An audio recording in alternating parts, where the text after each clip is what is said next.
noches, queridos hermanos.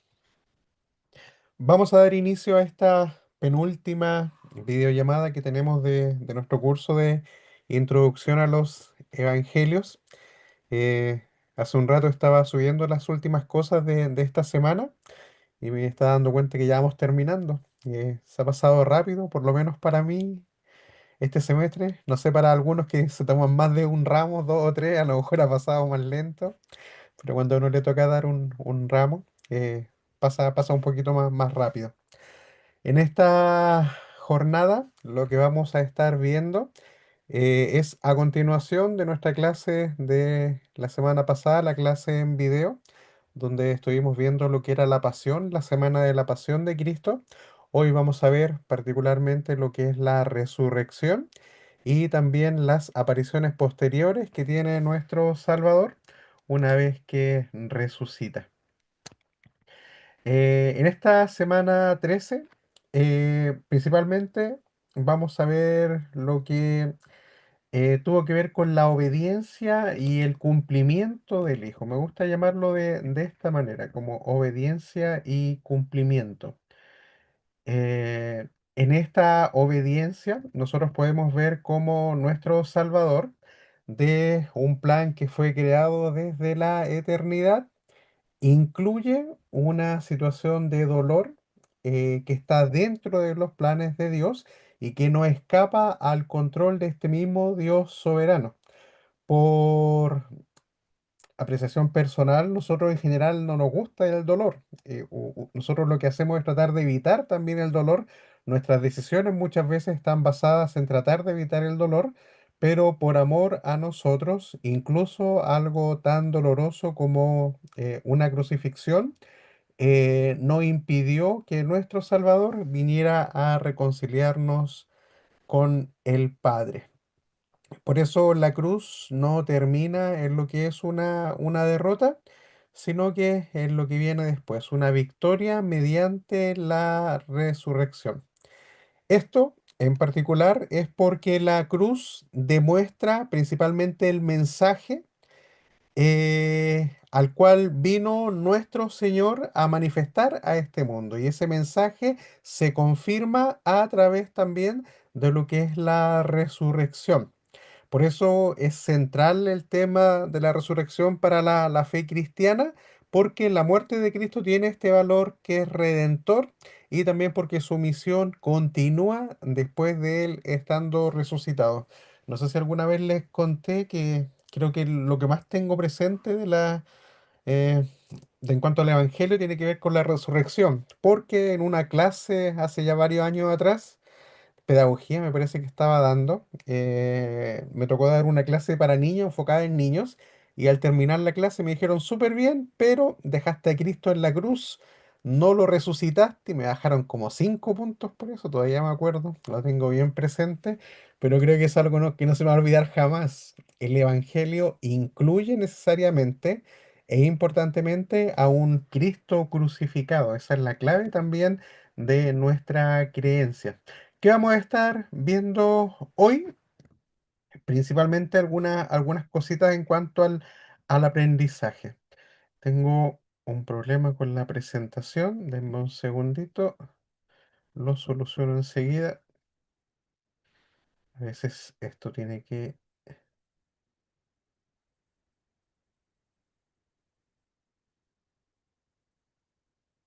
reiniciarse. Me parece que ahí sí. Ahora sí. Se había quedado pegada, pero ahora sí estamos bien. Perdonen. Vamos a estar viendo estas 5 cosas para hoy día. Tenemos harto tema que estar viendo. Vamos a tratar de ser puntuales con algunas cosas. Y primero, describir lo que son los relatos de la tumba vacía. Eso vamos a estar viendo y lo que son las apariciones. Vamos también a comparar lo que son los énfasis en los 4 evangelios en relación a la resurrección. También pretendo explicar lo que es la resurrección y también el cumplimiento de las escrituras. Como cuarto lugar, identificar lo que fue la transformación de los discípulos una vez que experimentan al Cristo resucitado. Y lo último es reflexionar sobre lo que implica para nosotros la resurrección en nuestra vida cristiana y también en lo que involucra a la iglesia. Por eso no es estudiar la resurrección como una idea religiosa para nada, ni abstracta tampoco, sino como el acontecimiento por el cual Dios vindica o justifica al crucificado, a Jesucristo, y abre una nueva etapa en la historia de lo que es la redención. Antes, con un trato directo con su pueblo Israel, ahora a través de Jesucristo con un trato con la humanidad.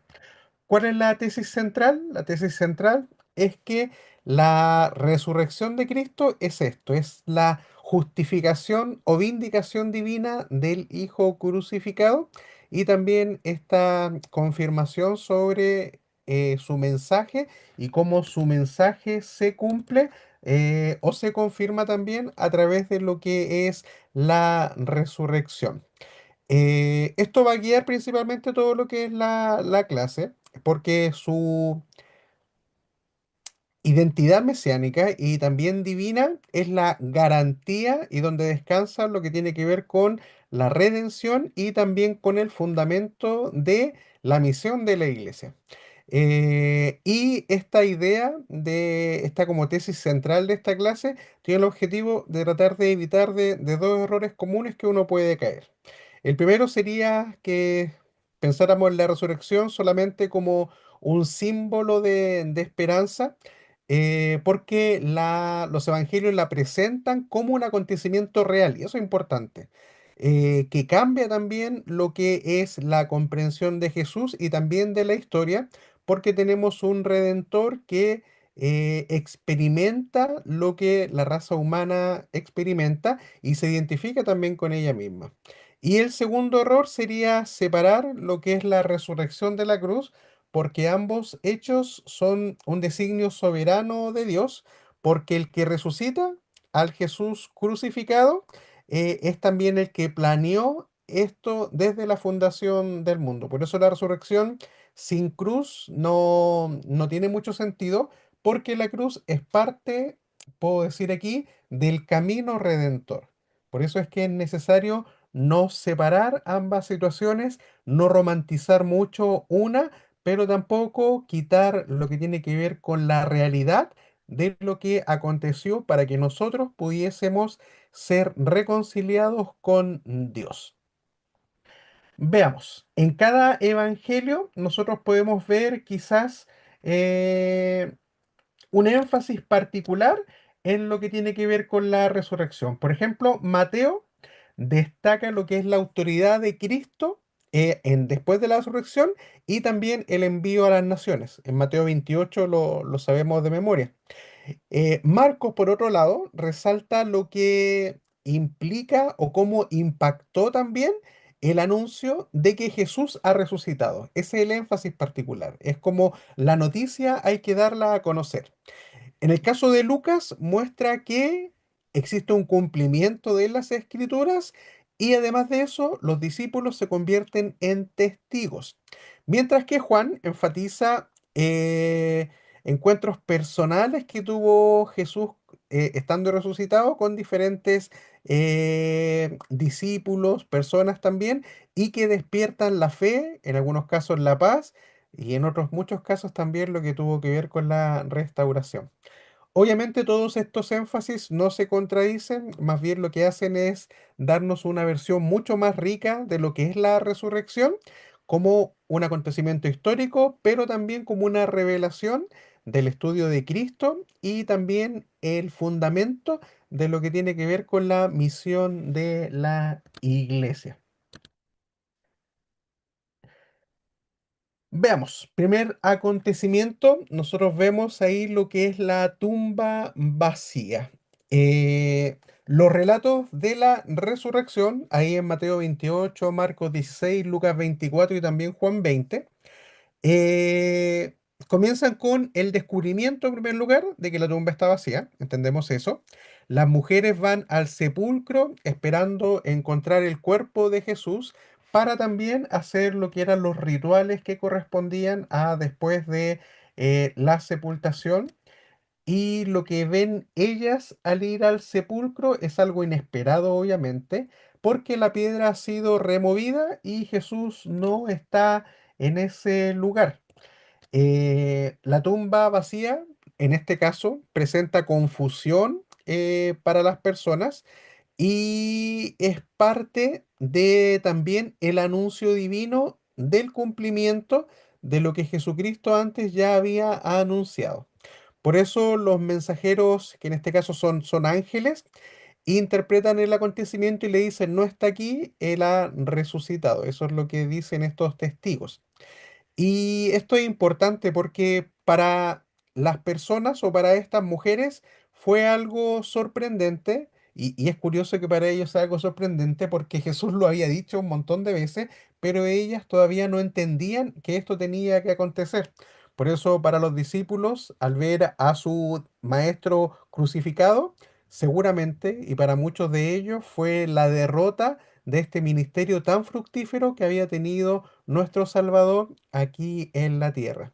Y estas mujeres primero aparecen como que están confundidas, temerosas también, pero la fe nace desde este momento, desde el encuentro de esta acción de Dios.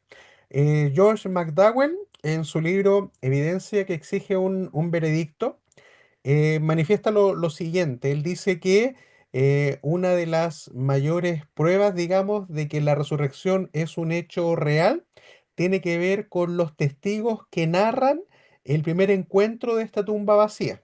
En el primer siglo, el testimonio de una mujer no era válido, principalmente para lo que eran los judíos y la nación romana.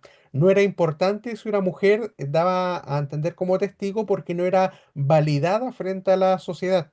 Entonces, John McDowell plantea que si alguien hubiera querido inventar una historia en relación a la resurrección, lo último que hubiera hecho habría sido poner a mujeres como testigos iniciales porque ellas no tendrían esta credibilidad para poder hacerlo. Por eso es que esta narración de hechos que nosotros vemos en el Evangelio tiene tanto valor que hayan sido las mujeres las que primero vieron esta tumba vacía. Por eso, el papel de las mujeres juega un rol importante en lo que es el ministerio. Ahora, ¿por qué? Porque estas, al ser las primeras testigos oculares y que habían seguido a Jesús y también están presentes en torno a la tumba, son las primeras en recibir este anuncio del Jesús resucitado, porque los ángeles conversan directamente con ellas. Y en un contexto donde se desarrollaban estos eventos, sin duda, esto muestra principalmente lo que es la honestidad y la fuerza de este relato del Evangelio. Por eso es que la resurrección empieza a tomar eh, forma, digamos, con el inicio de estos testigos, donde la gracia de Dios llama, envía también y dignifica a quienes siguen a Cristo. De alguna manera dando a entender también la idea que Pedro reafirma cuando dice que para Dios no existe acepción de personas. Por eso este hecho en particular tiene tanto valor. Y aquí quizás me gustaría dejar la pregunta abierta. Eh, ¿Por qué estiman ustedes que a partir de la muerte de Jesucristo y estos discípulos, digamos, que se esparcen, ¿por qué es que ellos no podían creer que el cuerpo de Jesucristo iba a resucitar? ¿Por qué piensan que ellos no tenían esa confianza en que Él iba a resucitar? Si ellos vieron los milagros, si ellos vieron incluso que desde ellos mismos nacía poder para hacer señales, ¿qué creen ustedes que fue el motivo por el cual ellos no están tan temerosos y no creen en la resurrección o en las palabras que su maestro le había dicho? Hermano Leo, por favor. Hola, buenas noches, hermano, buenas noches, pastor. Porque hay había una corriente. Lo que pasa es que ellos conocían el Mesías sufriente, entonces para ellos era como que el fenómeno de la cruz era como algo inexplicable, no lo podían entender. Pero sin embargo, habían luces en el Antiguo Testamento que daban señales que iba a pasar algo grandioso en ese lugar. Hechos puntuales que hablaban de la resurrección de nuestro Señor. Muchas gracias, hermano Leo. Así es, habiendo escritura, habiendo el mismo dicho, que se quedaran ahí porque él iba a resucitar, porque los discípulos están tan temerosos de esta situación. Y creo que no es diferente a la actitud que cualquiera de nosotros podría tener. Además que tenemos que considerar que el maestro se había ido, pero ellos tenían que esperar al consolador. Incluso Dios mismo les dice que el consolador sería el que los guiaría a la verdad. ¿Qué quiero resaltar con esto? Que el conocimiento incluso de la cruz y la resurrección no es un mero antecedente académico o no es mera información, porque es fácil entender el relato, la historia, pero lo que causa el impacto tiene que ver con el Espíritu Santo y su función de darnos a conocer a nosotros lo que significa la cruz y posteriormente la resurrección. Después de que estas mujeres experimentan esta situación, en el Evangelio de Lucas podemos ver también cómo se presentan. Perdón, aquí estoy en Mateo 28 y me perdí. Después vamos a ir con, no, voy a ir al tiro con Lucas para no perderme. En el Evangelio de Lucas se ve cómo Jesucristo también se manifiesta en este encuentro que les mencionaba yo al principio y abre el entendimiento de sus discípulos. Por eso era tan importante entender de que lo que nosotros consideramos no es solamente un mero conocimiento, sino que tiene que ver con algo que el Espíritu Santo nos permite el poder comprender y quizás no a cabalidad, pero sí tener un entendimiento de lo que implica para nosotros la reconciliación con Dios. ¿Por qué digo esto? Porque yo creo que quizás a ustedes les pasa como a mí, que conocen a personas que, entre comillas, son más buenas que nosotros o que son mucho más inteligentes que nosotros y que han escuchado las historias de la Biblia, han leído, pero no han tenido una transformación. ¿Y por qué pasa esto? Porque es necesario que el Espíritu Santo brinde entendimiento para que las personas puedan comprender la Escritura. Esto lo vamos a ver un poquito más en profundidad cuando vayamos a la parte de soteriología en la siguiente clase.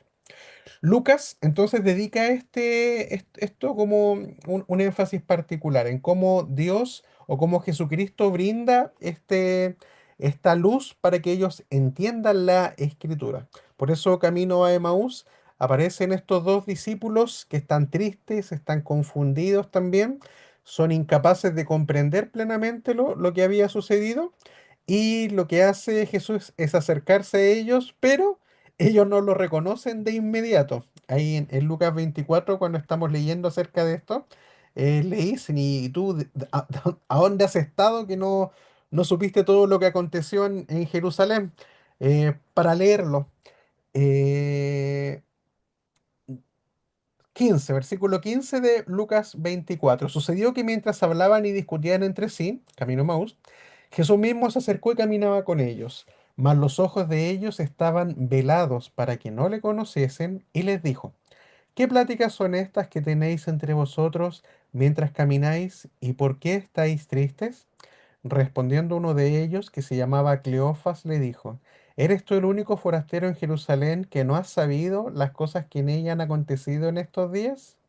Y posteriormente él habla el entendimiento de ellos. Por eso, Cristo interpreta las escrituras y les muestra que era necesario que el Cristo padeciera, por eso la cruz no se separa de la misión y que también entrara en la gloria. Y por eso es que la cruz siempre tiene que tomarse como el plan bíblico de Dios para la reconciliación con la humanidad. Cuando los discípulos reconocen a Jesús, su tristeza se convierte y ahora ellos son testigos. Por eso regresan para anunciar que el Señor verdaderamente había resucitado. Ahora me devuelvo un poquito a Mateo, porque en Mateo recalca lo que es la autoridad también que es entregada para los discípulos, porque Mateo 28 concluye con esto, con Cristo reuniéndose con sus discípulos en Galilea y allí Jesús declara que toda autoridad le ha sido entregada en el cielo, pero también en la tierra. Esto en relación a lo que es su autoridad mesiánica y también universal. Y el rey fue crucificado, pero actualmente vive y reina también. Por eso es que la misión de la iglesia no se basa solamente en lo que es una emoción humana, sino que en el poder y la autoridad de este Cristo resucitado.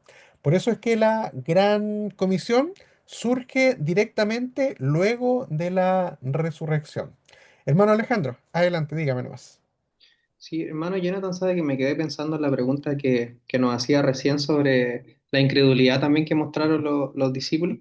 Pero estaba pensando también que considerando que el Evangelio aporta harta información histórica, como vimos en el caso de Lucas, por ejemplo, que tenía la información de comunicar estas verdades para las futuras generaciones de cristianos, se puede decir, el hecho de que los evangelios recalquen tanto la incredulidad de los apóstoles igual tiene un aspecto positivo. ¿Cuál es el aspecto positivo?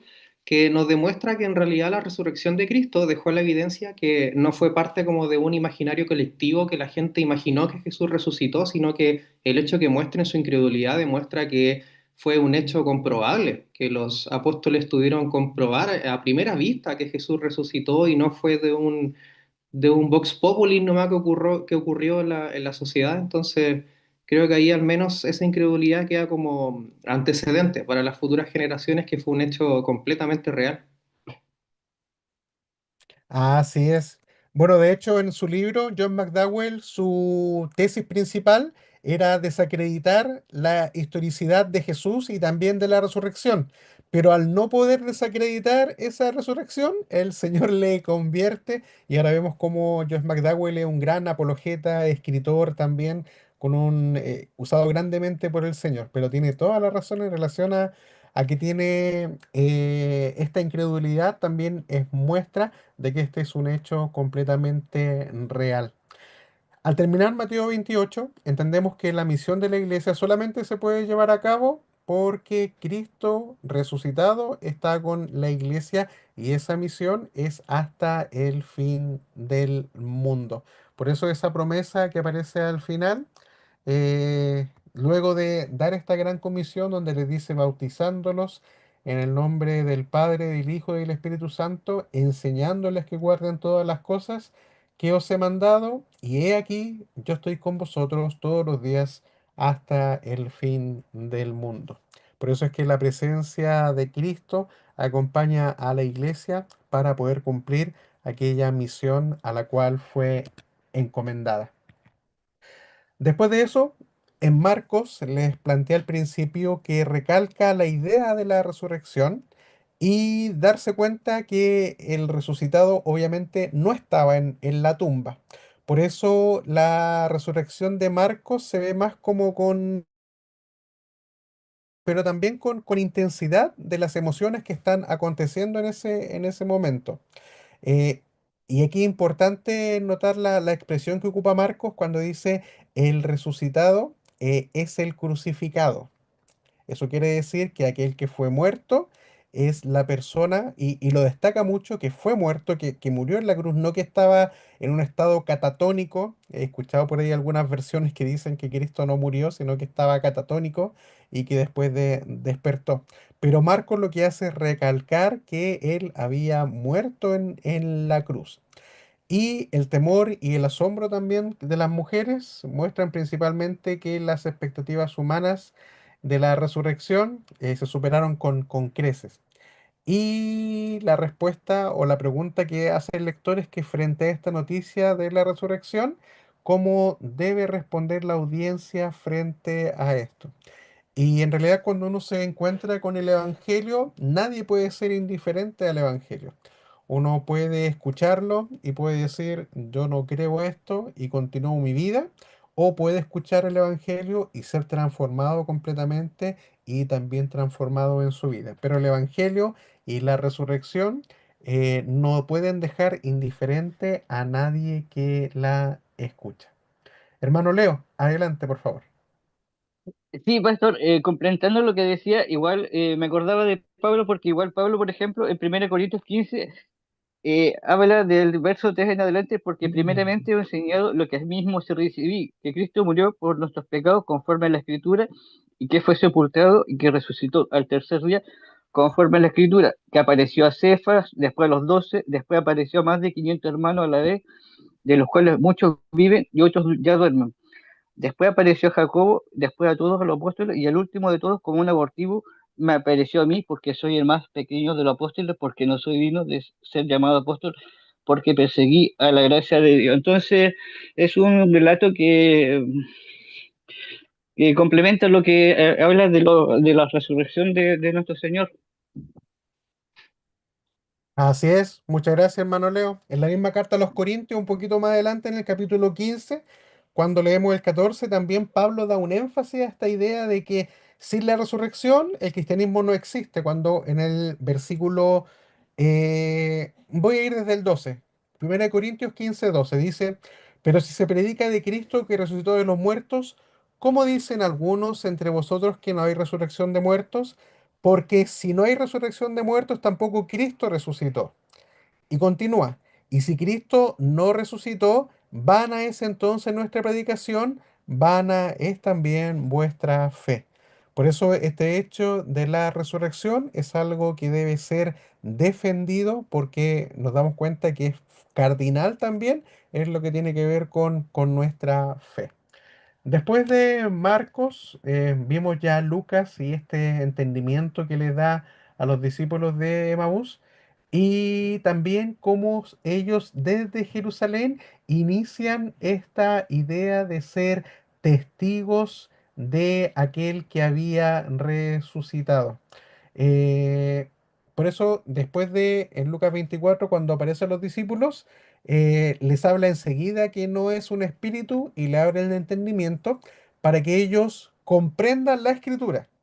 ¿Por qué ellos tenían que comprender la escritura? Porque el mensaje que a ellos les iba a tocar ser testigos son las escrituras. No tiene que ver con un mensaje personal, sino que es necesario que aquellos que comparten el testimonio de Cristo sea debido a las escrituras. Por eso el mensaje que se proclama incluye el arrepentimiento, incluye el perdón de pecados también, y que se comienza desde Jerusalén y para todo el mundo.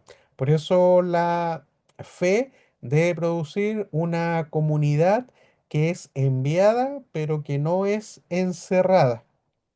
Lucas también hace esta conexión de lo que es la resurrección con la misión y también con el poder que van a recibir los creyentes para poder llevar adelante esta misión. Por eso es que los testigos no iban a ser sostenidos desde una fuerza natural, sino que iban a ser sostenidos por la obra de Dios. Y eso incluye a todos los testigos. Todos nosotros somos sostenidos exclusivamente por lo que es la obra de Dios en nuestra vida. Ahora, algunos encuentros que tuvo nuestro Señor. Está el encuentro que tuvo con María Magdalena, por ejemplo, y cómo él la llama por el nombre. Juan, cuando hace su relato ahí en Juan 20, lo hace de una manera bien profunda cuando se le aparece a María Magdalena ahí en el versículo 11, porque es un encuentro que provoca que ella llore junto al sepulcro, obviamente, pensando que el cuerpo de Cristo había sido llevado, que se lo habían robado. Ella tampoco entendía que él había resucitado. Y por eso cuando Jesús la llama por su nombre, ese llamado abre los ojos de María Magdalena, por su nombre específicamente. Y el encuentro que ella tiene con Jesús resucitado cambia su dolor en misión. Los otros testigos cambiaron su entendimiento en misión, pero también Dios utiliza el dolor que uno puede tener y se transforma en esta misión que cada creyente está llamado a realizar. Cristo nos llama por nuestro nombre y también obviamente nos envía. Y este envío, Juan lo dice como que tiene una connotación de paz, porque si bien los discípulos estaban encerrados, un poco más adelante lo vemos en los relatos de Juan 20, principalmente por miedo, entendemos que por haber sido discípulos de Cristo también seguramente iban a ser perseguidos por algunas autoridades religiosas. Entonces, a pesar de este miedo, Él se presenta en medio de ellos y les da la paz, este shalom. Y no es una emoción superficial la que les brinda Jesús, porque ellos deben entender que el fruto de la crucifixión ahora es victoria sobre el pecado, pero también sobre la muerte y también sobre el temor. Los discípulos que estaban encerrados y con temor son enviados. ¿Qué pasa aquí? Del temor a la misión. Ve- uno cuando empieza a ver esto se da cuenta que todo está involucrado en realidad con la misión. Dar entendimiento para la misión. De estar sufriendo, restaurado para la misión. De estar temeroso, restaurado para la misión. Me gusta mucho dar enfoque a esto porque la salvación se centra no en nosotros, sino que se centra en Cristo. Y eso es muy importante. Porque la salvación es para nosotros, pero nosotros no la merecemos en ningún caso. Dios la da a nosotros a través de Jesucristo, pero por amor y por misericordia. Entonces tenemos que entender que incluso la salvación se centra en Dios, no se centra en las personas. La soteriología es completamente teocéntrica, cristocéntrica, puedo decir también, pero no es antropocéntrica. Si bien Él nos llama por nuestro nombre, si bien Él nos quita el temor, Él nos quita el sufrimiento, no debe ser el foco ese, sino que debe ser la misión para la cual Él nos llamó. ¿Alguna vez ustedes se han preguntado, y esto parece que se los dije la semana pasada, por qué el Señor les llamó? ¿Por qué las transformó? Respuesta corta, para su gloria y cumplir sus propósitos. Y ser enviados también a cumplir la misión que Él les llamó. Por eso la misión de la iglesia nace en esta misión del Hijo. Así como el Padre envía a Jesús, en este caso Jesús envía a sus discípulos también de los temerosos ahora a una comunidad que es enviada con valor. Pero incluso dentro de esta comunidad vemos cómo existía la duda. Y la duda se presenta con el ejemplo de Tomás. Siempre me he cuestionado por qué todos estos ejemplos de resurrección, entre comillas, pudiéramos decir que son ejemplos negativos o de fracasos, pero tienen su objetivo particular, tienen el objetivo de llevarnos a nosotros también en que la resurrección y la salvación no se centre en las personas, sino que se centra en Jesucristo y lo que Él hace con las personas.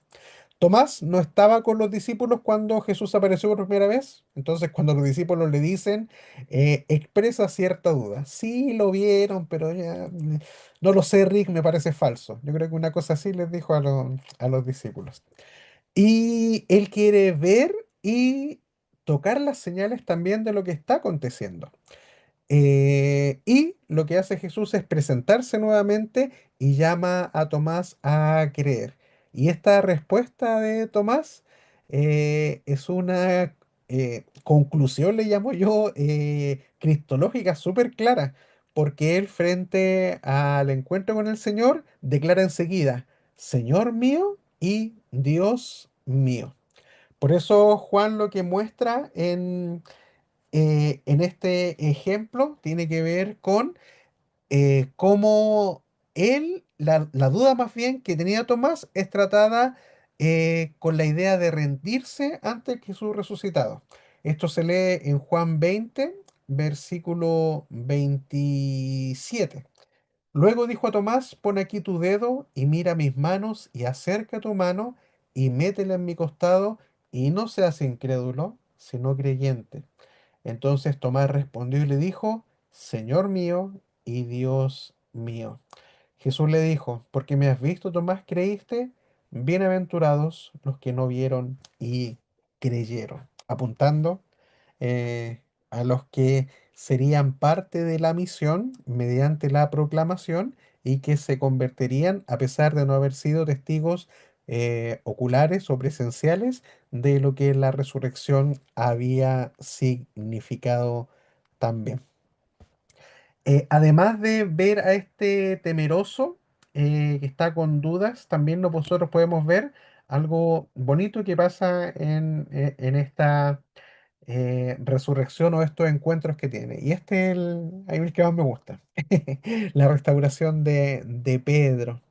En Juan 21 se muestra cómo Jesús se encuentra con Pedro después de la negación. Él había llorado, Pedro, amargamente cuando vio el cumplimiento del canto del gallo y la negación de él. Y había fracasado a la hora de lo que fue la pasión, pero Jesucristo no le desecha. Él lo que hace es confrontarlo con amor y lo restaura con esta triple pregunta, llamándole y encomendándole a cuidar y pastorear sus ovejas. Muchos han dicho que esta triple pregunta es solamente como una restauración de las tres veces que Pedro le niega. Por eso pregunta tres veces. Es especulativo, no puedo decir que el texto así lo apunta, pero él da a entender esta idea y esta restauración completa al delegarse la misión de cuidar a las ovejas del Salvador. Este pasaje también enseña esta, eh, esta idea de que Jesús restaura a sus discípulos, incluso aunque uno esté quebrantado, y después de restaurarlos, nuevamente los llama al servicio. Porque uno pudiera pensar que a Pedro, ya no te preocupes, me negaste, no te preocupes, ahora a trabajar. Me gusta esa idea. Ahora haz la misión a la cual yo te he llamado, porque Dios puede restaurar, Cristo lo puede hacer, pero también vivimos con un propósito mucho más alto que incluso cualquier tipo de restauración que nosotros podamos tener. Otra cosa que forma parte de la resurrección es que Cristo no era un fantasma, sino que tenía un cuerpo. Por eso no es una idea o un recuerdo espiritual, sino que los evangelios resaltan esta idea de que no es simplemente una visión que tuvieron los testigos, ni un recuerdo inspirador, sino que Jesús se aparece y habla también, muestra sus heridas, come con los discípulos y de esta manera ellos le reconocen. No significa esto que su condición sea idéntica a la vida anterior, porque sin duda el Cristo hombre murió en la cruz, pero implica que hay continuidad y también una transformación, porque ahora él está viviendo una realidad victoriosa de la resurrección. Por eso Dios y esta corporeidad afirma lo que es la bondad y también la esperanza cristiana, porque Dios salva al abandonando también lo que es la historia del cuerpo y vence la muerte de un cuerpo que al final después es glorificado. Otra cosa que mencioné anteriormente tiene que ver con el cumplimiento de las escrituras, porque todo esto acontece por esto.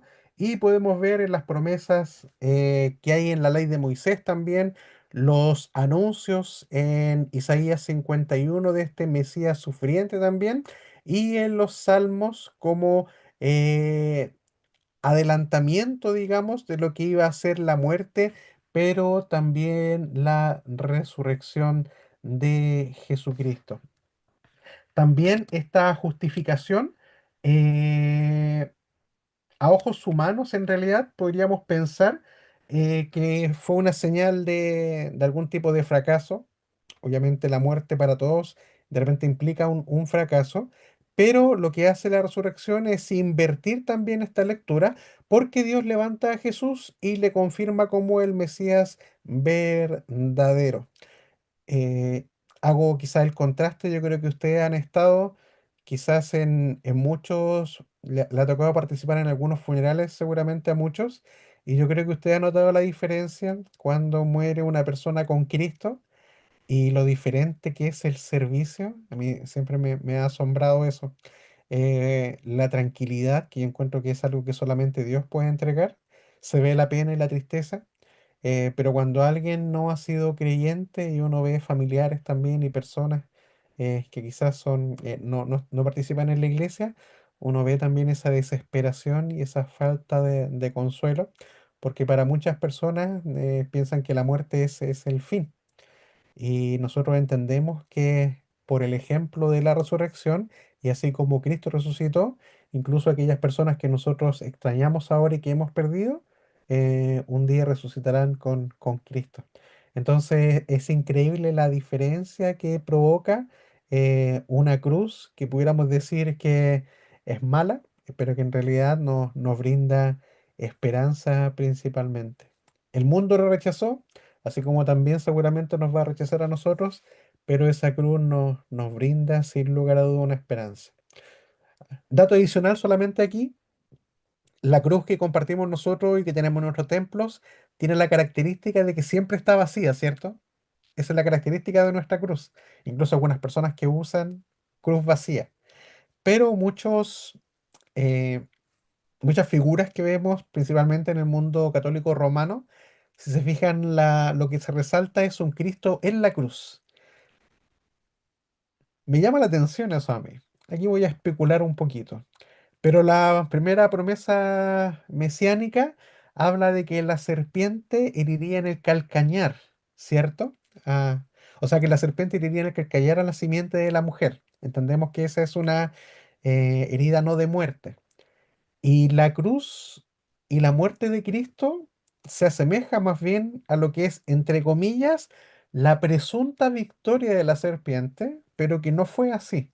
Entonces, me gusta más pensar que la cruz debe estar siempre vacía, porque la cruz con Cristo muriendo es esa herida en el calcañar, quizás, que la serpiente pensó que iba a vencer, pero que en realidad una vez que se ejecuta, es nuestra mayor esperanza para nosotros los creyentes, porque sabemos lo que sucede después, que es la resurrección, o, como nos gusta llamarle también, lo que es la victoria sobre la muerte, sobre la cruz. Eh, Espérenme un segundito, que aquí ya me... Perdón. La victoria sobre la muerte. ¿Por qué? Porque esto muestra simplemente que Jesús no tiene la última palabra. Él inaugura también lo que es la victoria sobre la muerte. Y no es solamente optimismo, sino que es fundado porque esta acción histórica y redentora también de Dios implica que Cristo vive y por eso la esperanza cristiana tiene un fundamento objetivo que radica en la obra y lo que aconteció con Cristo. Los creyentes entonces tienen que vivir entre la victoria inaugurada y esperando lo que es la consumación futura también, que Dios va a realizar plenamente. Ahora los discípulos también son transformados. ¿Y son transformados de qué manera? Del miedo al testimonio. ¿Por qué? Porque antes de encontrarse al Cristo resucitado, ellos aparecen temerosos, confundidos y desanimados. Y después de encontrarse con este Cristo, ellos empiezan a realizar la labor que les es encomendada. Obviamente después que viene el Espíritu Santo ahí en Pentecostés y los discípulos inician esta comunidad que tendría que parecerse a su Redentor, a su Salvador, perdón, lo que involucraba también de alguna manera el sufrimiento que ellos les iba a tocar pasar. Pero del miedo se pasó directamente a lo que era el testimonio de los discípulos. Ahora, esta resurrección implica necesariamente la misión. Voy a ponerlo como sinónimo, porque en Mateo Jesús envía a hacer discípulos, en Lucas los discípulos son testigos del arrepentimiento y también del perdón, en Juan Jesús dice, como me envió el Padre, así yo también os envío. Por eso la misión cristiana no es una estrategia humana. No estoy diciendo con esto que no planeemos, que no tengamos estas estrategias, pero la base fundamental no es la estrategia que nosotros podamos tener, sino que brota de la resurrección y del poder de la resurrección para que nosotros nos convirtamos en testigos. Y porque Cristo vive, ahora también la iglesia puede anunciar su nombre por todas partes. Eso involucra también no solamente la predicación del evangelio, sino que también el componente del discipulado, que también es muy importante. No es solamente un salvador, sino que también es un señor al que nosotros tenemos que seguir. Y también la resurrección marca o redefine, puedo decir, lo que es el discipulado, porque el discipulado no va a seguir a un maestro muerto, sino que a un Señor vivo. Y esto implica necesariamente lo que es la obediencia, adoración y también la misión e incluso lo que es la esperanza en medio del sufrimiento. Por eso la cruz muestra el camino de Cristo en esta entrega y la resurrección confirma que ese camino no termina en derrota. Por eso existen como eh, ambas realidades, la cruz y la resurrección, porque sin cruz el discipulado se puede volver como triunfalista solamente. Y sin resurrección se vuelve desesperanza. Ambas verdades están juntas en los evangelios. Vivir bajo el señorío de Cristo resucitado, pero frente a una cruz, pero también frente a una resurrección. Última cosita que quiero destacar tiene que ver con esta obediencia y adoración debido a la resurrección. Ahora, después que el relato de los evangelios, cuando Cristo se encuentra con ellos, Mateo lo adoran. Lo que hacen ellos es adorarle, aunque algunos están dudando.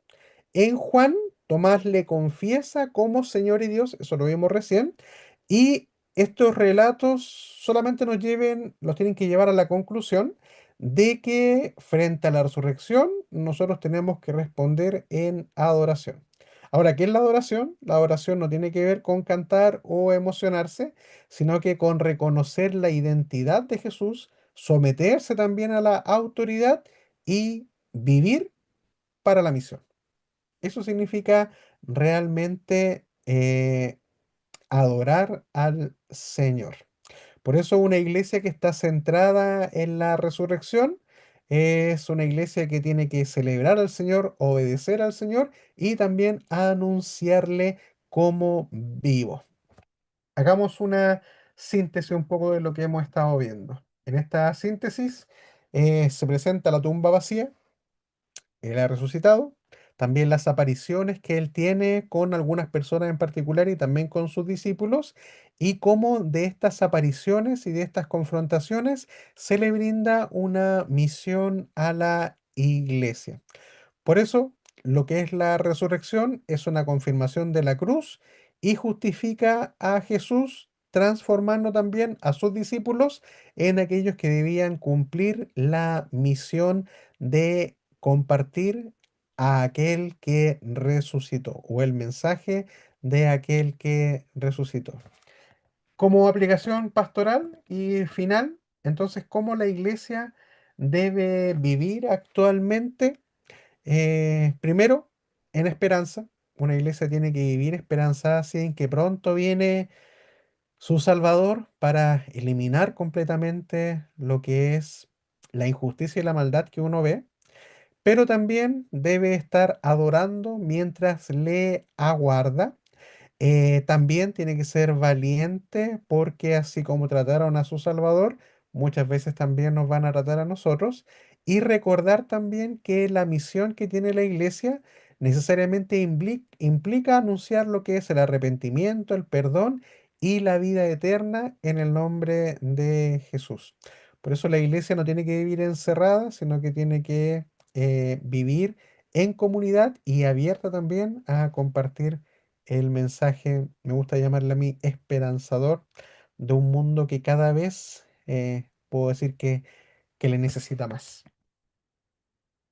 Próxima semana vamos a estudiar lo que es la obra de la redención, expiación y salvación también en los evangelios, pero obviamente con la certeza de que ya vimos que Jesús ha resucitado. Para el quiz de esta semana no hay foro, hay quiz. Consideren esto: leer Mateo 28, Marcos 16, Lucas 24 y Juan 20, 21. y presten también atención a lo que es el énfasis de cada evangelio, las apariciones y la relación entre resurrección, fe, discipulado y misión. Puede que todas esas cosas estén presentes en el quiz, así que para que lo consideren antes de poder hacerlo. Una vez que terminemos la clase, subo enseguida todas esas cosas para que también puedan avanzar esta semana con las tareas. También ya estamos próximos a concluir y si no me equivoco, la próxima semana nos correspondería lo que es el examen final también. Déjenme confirmarlo, no quiero adelantarme, pero me parece que ya nos toca nuestro examen final. Y el examen final va a estar consistiendo en preguntas principalmente que hemos visto durante el semestre. Sí, 15 y 19 toca el examen final. Van a ser principalmente repeticiones de las preguntas que ya hemos visto en los quiz anteriores. Van a haber más, por sobre todo. Voy a dedicarme a ver algunas preguntas, pero se van a repetir. Entonces, más o menos van a haber 14 preguntas en este examen final eh, sobre todos los quiz anteriores que hemos estado realizando. Así que si les fue bien en los quiz anteriores y revisaron, les debería ir bien también en este examen final para que no se preocupen. También va a ser con alternativas para que terminemos bien también este final de semestre. Sé que con algunos otros ramos también hay harta exigencia al final. Nuestro ramo tiene poco crédito, así que no voy a abusar de ustedes pidiéndoles cosas muy largas para que no se preocupen. Y con eso iríamos ya terminando para que en la última clase hagamos una videollamada un poquito más corta, solamente para hacer una síntesis y una despedida del ramo. Eso, queridos hermanos, no sé si hay alguna pregunta o consulta antes que vayamos terminando esta clase número 13. Ahora sí. Ya, estimados, próxima semana voy a subirla. ¿Alguien habló? Sí, yo, Hermana Patricia Patricia. por acá. Sí, Sí. quería preguntarle entonces, en base a lo que comentó ahora, eh, no hay más quit, no hay más tarea, aparte, solamente esperar ahí el examen final, ¿cierto? Así es. Este es el último quiz de la semana y la Sí. próxima semana corresponde el examen final y no hay más. Ah, perfecto. Ya, gracias. De nada.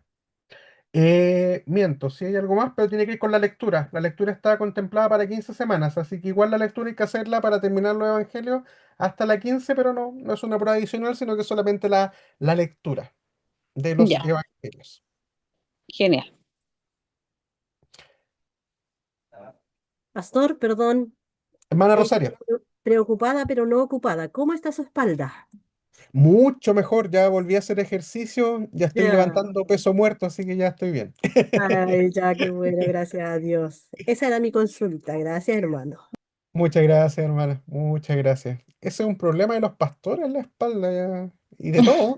Todos tenemos que cuidarnos, pero ahí hay una hermana kinesióloga que me está ayudando a recordar que hay que hacer ejercicio y cuidarse también la musculatura de la espalda. Así que gracias, hermana Rosario.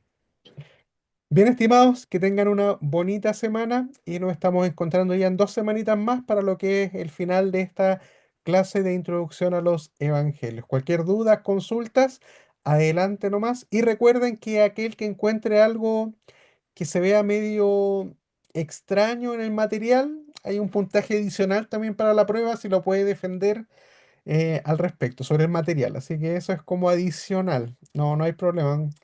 Quizás no vamos a llegar a un acuerdo, pero si tiene buen argumento, puede que haya alguna décima adicional en la prueba final. Que el Señor les bendiga, ya nos estamos viendo en 2 semanitas más.